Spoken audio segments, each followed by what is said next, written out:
O lápis é o instrumento de escrever mais popular já inventado. Eles são usados para desenhar, pintar e marcar. Em todo o mundo são fabricados 6 bilhões de lápis por ano. Mas, como eles colocam a mina dentro do lápis? Nesse vídeo vamos descobrir como são feitos os lápis da Faber-Castell. Se você deseja aprender como fazer vídeos igual aos nossos, conheça um dos melhores cursos de edição de vídeo da internet, e o preço tá imperdível. Link na descrição.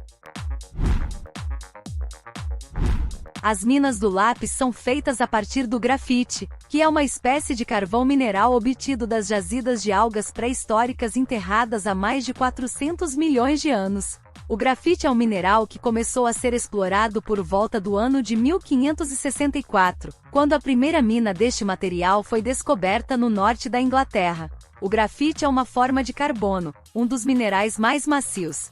Quando pressionados sobre o papel, eles deixam partículas muito finas que deixam marcas pretas. Esse material usado para fazer o lápis, que se encontra nas profundidades da Terra, consiste em um carbono cristalizado como um diamante, mas bem mais suave. Os primeiros fabricantes de lápis fizeram com grafite retirado diretamente da mina. Os lápis foram criados no ano de 1795 pelo francês Nicolas Jacques Conté. Sua invenção foi baseada na combinação de grafite e argila, encapsulados em madeira. Ambos os minerais, juntos com um pouco de água, são misturados e espalhados em alguns sulcos finos. O oficial Nicolas Conté surgiu com a engenhosa ideia de combinar pó de grafite com argila, além de levá-la ao estado de cozinhar enquanto pressionava a massa entre duas metades de um pedaço de madeira de forma cilíndrica, e assim nasceu o lápis que hoje conhecemos. Desde o século XIX, as minas que vão dentro do lápis foram feitas com uma mistura de grafite e argila. O grafite se extrai de pedreiras e minas a céu aberto, como esta na Alemanha. São muito difíceis de encontrar e mais difíceis de extrair. Os mineiros usam britadeiras para fazer buracos para colocar explosivos. Pedaços de minérios devem conter mais de 30% de grafite para que a exploração seja lucrativa.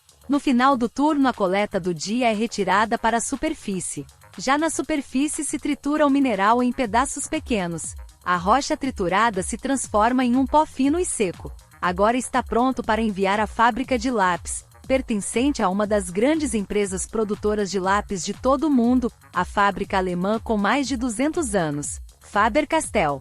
Uma vez na fábrica de produção, a matéria-prima usada para misturar a mina é o grafite, a argila e um pouco de água. A quantidade de argila a ser colocada na mistura da mina determinará quão duro ou macio será a mesma, enquanto que a quantidade de grafite determinará quão escuro o lápis escreverá.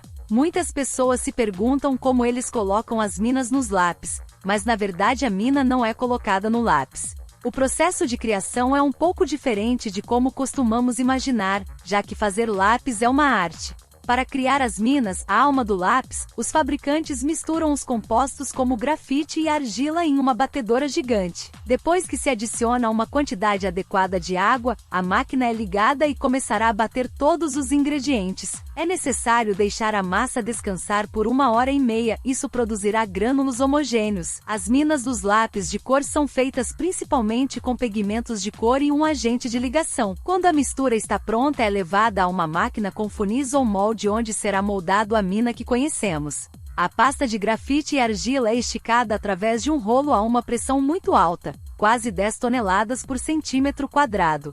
Ao sair, vemos que se parecem às minas que utilizamos para escrever. Porém, nessa etapa as minas ainda são macias e flexíveis. A próxima etapa é levá-las a uma assadeira com óleo e cera derretida. Elas são secas a 120 graus centígrados por 3 horas no forno elétrico. Para fazer as minas fortes o suficiente para uso, elas têm que serem cozidas por 45 minutos a 1000 graus Celsius. Os lápis de cor não passam por esse tratamento, as elevadas temperaturas destruiriam os pigmentos.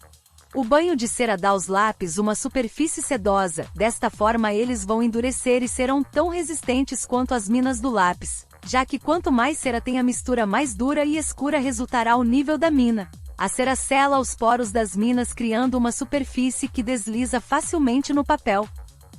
Para um bom encapsulamento é preciso escolher uma madeira macia o suficiente para moldar, e ao mesmo tempo muito resistente para que não se dobre na mão do escritor, como por exemplo a madeira de cedro. Para o processo de fabricação do lápis é preciso cortar algumas tábuas de madeira de cedro em forma retangular com as medidas de 18 por 7 centímetros e com uma espessura de 5 milímetros, de acordo com as medidas padrão de lápis comuns. As tábuas passam por uma roda onde se cortam as ranhuras que serão o local das minas. Depois passarão por uma máquina que irá preencher as ranhuras com uma substância especial e ligeiramente elástica chamada cola, que irá proteger a mina para não correr o risco de quebrar no canal. Isso mantém as minas firmemente ligadas ao casco de madeira.